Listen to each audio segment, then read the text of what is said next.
obviously this is your forehead. And this is my hairline. And one of the things people don't do and they need to do is blend their makeup, okay, into their hairline. You want, my hairline recedes a little bit here. I want to blend my makeup into that recede. It's really, really important, going all the way back with my sponge. And I do use a sponge. And if you're going to be eventually working on other people, make sure you use latex-free sponges. This is really, really super duper duper duper duper important. Otherwise, use a brush or an airbrush, which is going to be my purchase of the month for soon. This is your way to find out where your eyebrows are supposed to stop and start. Like I said, the delay on here is about killing me. My eyebrow should start there. I'm running it right up from my nose, straight up. Take the corner of your eye, go out, and it should end, oops, here, ideally. And that's going to be the same on both sides of the face. And as you can see, my eyebrows, which are not tarted up today, so you can see the thinness. There's your eyebrows. Now where you want your peak to go, blah, blah, blah, blah, blah, do that. I like my peak right here.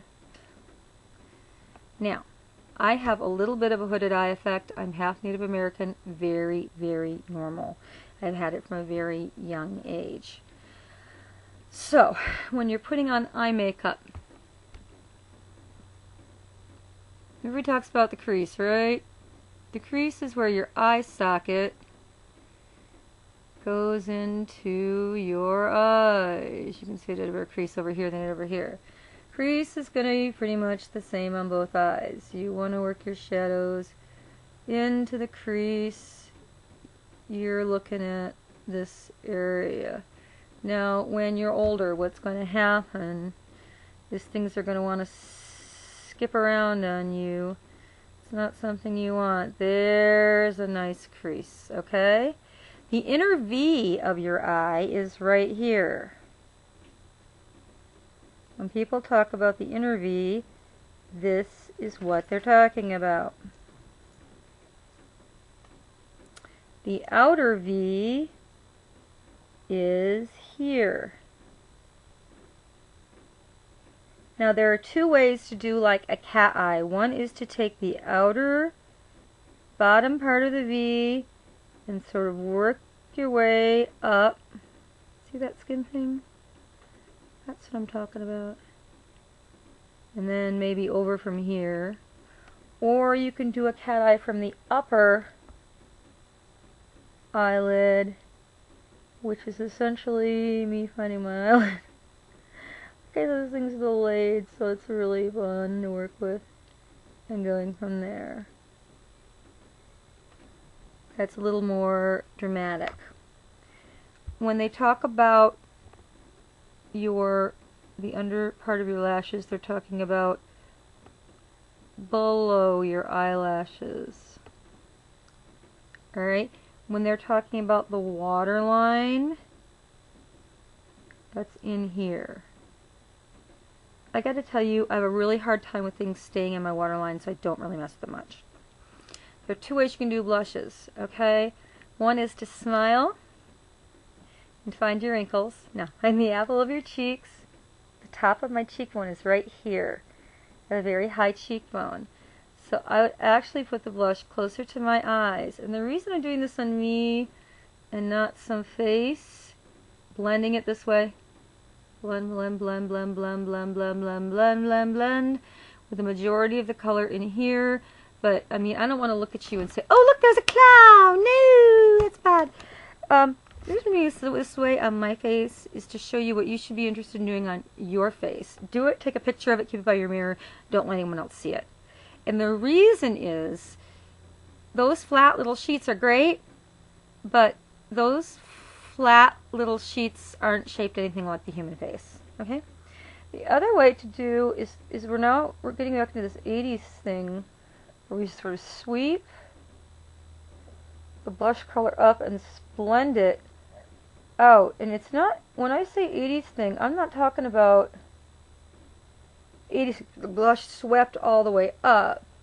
The intensity of your blush is going to be, again, in this little area here. And it's just going to sweep just a little higher. But it's really going to blend in. And that's good with bronzer too. Alright.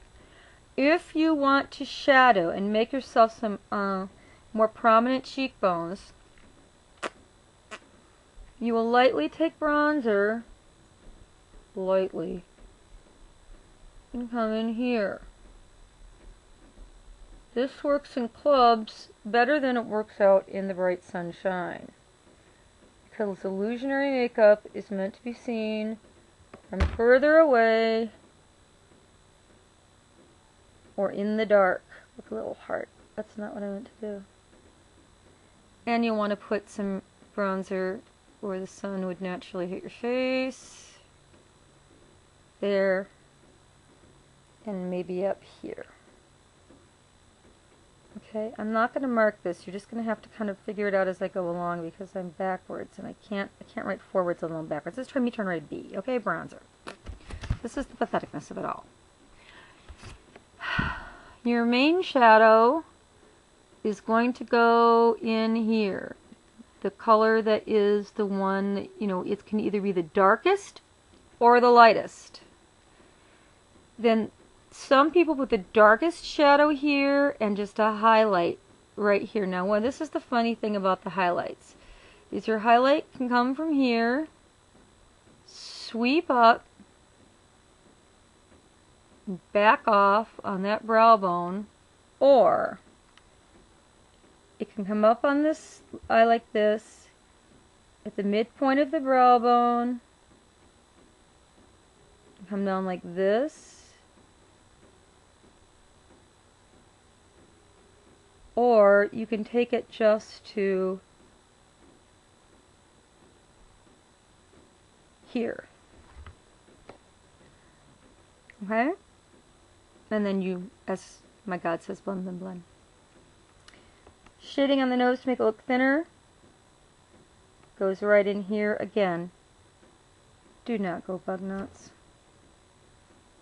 The light part, the white, you're going to run white here, down,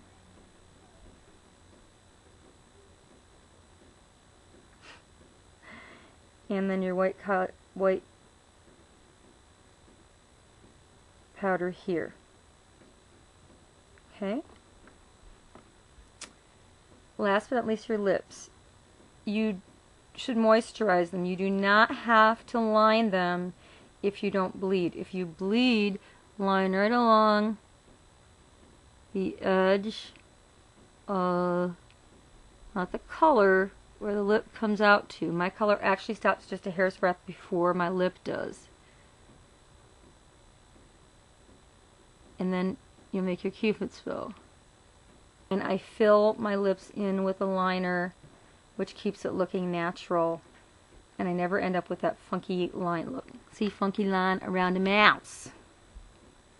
You're going to blend any foundation base down into your neck. You never want dark here or here. That is how you age someone with theatrical makeup. Thing here is going to be blended, blended, blended, blended, blended, blended, blended. I never want to see a transition mark from your natural face or your foundation face to your blush. I just want to see the warmth of the color sweep up. And we'll talk next week more about blending, although there are some fantastic blending videos out there. But I've never seen anyone say, look, this is where you put your makeup. If you want me to go over the eyes specifically, I will. And I will do it next Sunday, because by then I'll have my camera that does the close-ups really nicely. Have fun. Play with your makeup.